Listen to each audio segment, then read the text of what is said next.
Okay, so I was gonna do a video on my ground beef casserole. It's actually ground buffalo meat, actually, that I was gonna put in the sun oven, and I was talking on the phone and totally forgot to videotape this.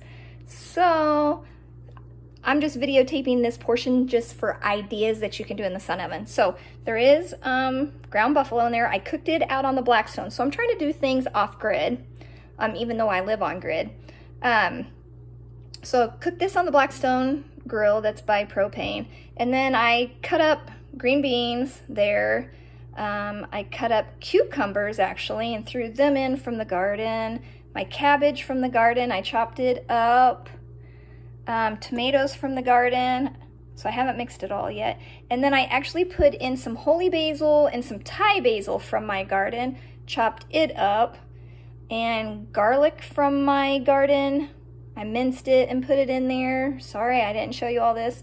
And then I did put some onions in there from my garden. So I'm just gonna sprinkle it with some salt and pepper. That was, you guys are probably like, oh my gosh, that was too much salt. It probably was. All right, so now I'm gonna mix it together.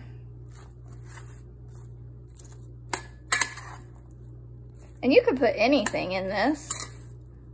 And I'm not doing a good job holding with one hand and the camera, my phone with one hand. You guys get the idea. So I'm just gonna mix that together.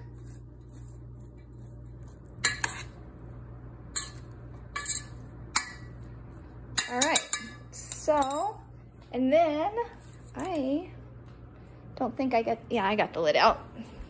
So I'm gonna put the lid on here because then that'll help create the steam. And it's like 11:30 right now. Let me open the door here. Ooh. So it's like 11:30 right now. And this will be done because really just the vegetables had to cook down. So I can do that in 30 minutes. So going back out here to the sun oven, and used to, every day I would just bring it back into the house every time I was done cooking with it. And since I've been using it every single day, I was like, you know what?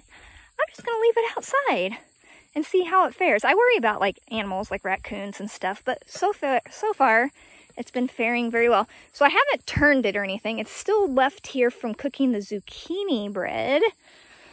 And I ended up cooking 2 loaves. I did a gluten-free one, then pulled it out, and then got the bread out of the pan and then put a regular zucchini bread. So see, I haven't, you can see how it's not quite aligned, just a little bit. And the degrees is, I don't know if you can tell, it's kind of dusty. Ouch, that's hot. It's a little over 300, not quite 325. So anyway, so I'm just going to open this up, open the latch. Those latches are hot. It's because it's hot outside. We're looking at like 90+ degrees outside. And just because it's 90+ degrees doesn't mean that the sun oven cooks any hotter. It doesn't. Like I've cooked in February when it's 9 degrees outside and my oven got up to 300. It's just the sun, really. Okay, so I'm gonna come back around here and look at the sun with that open circle. So I do need to take the stakes out. I have the stakes in there just in case wind comes up. Okay, so back. So I need to see how the sun is changing on the open circle. It's moving. So I'm going towards the sun. I'm gonna go to the left edge. That way I don't have to move it at all in that 30 minutes or an hour, however long you decide to cook.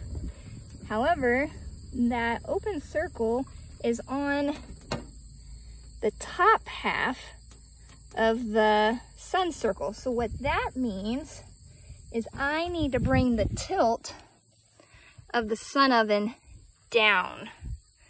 See how, I'll try to do a side view. See how it's tilted? So I actually need to be bringing the box down.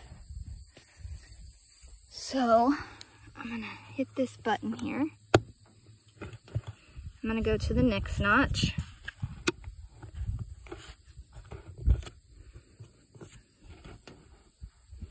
Hard to do this one-handed. Okay, I'm gonna check it again. Oh, bingo! So it's right in the middle, as in the angle of the sun, top and bottom.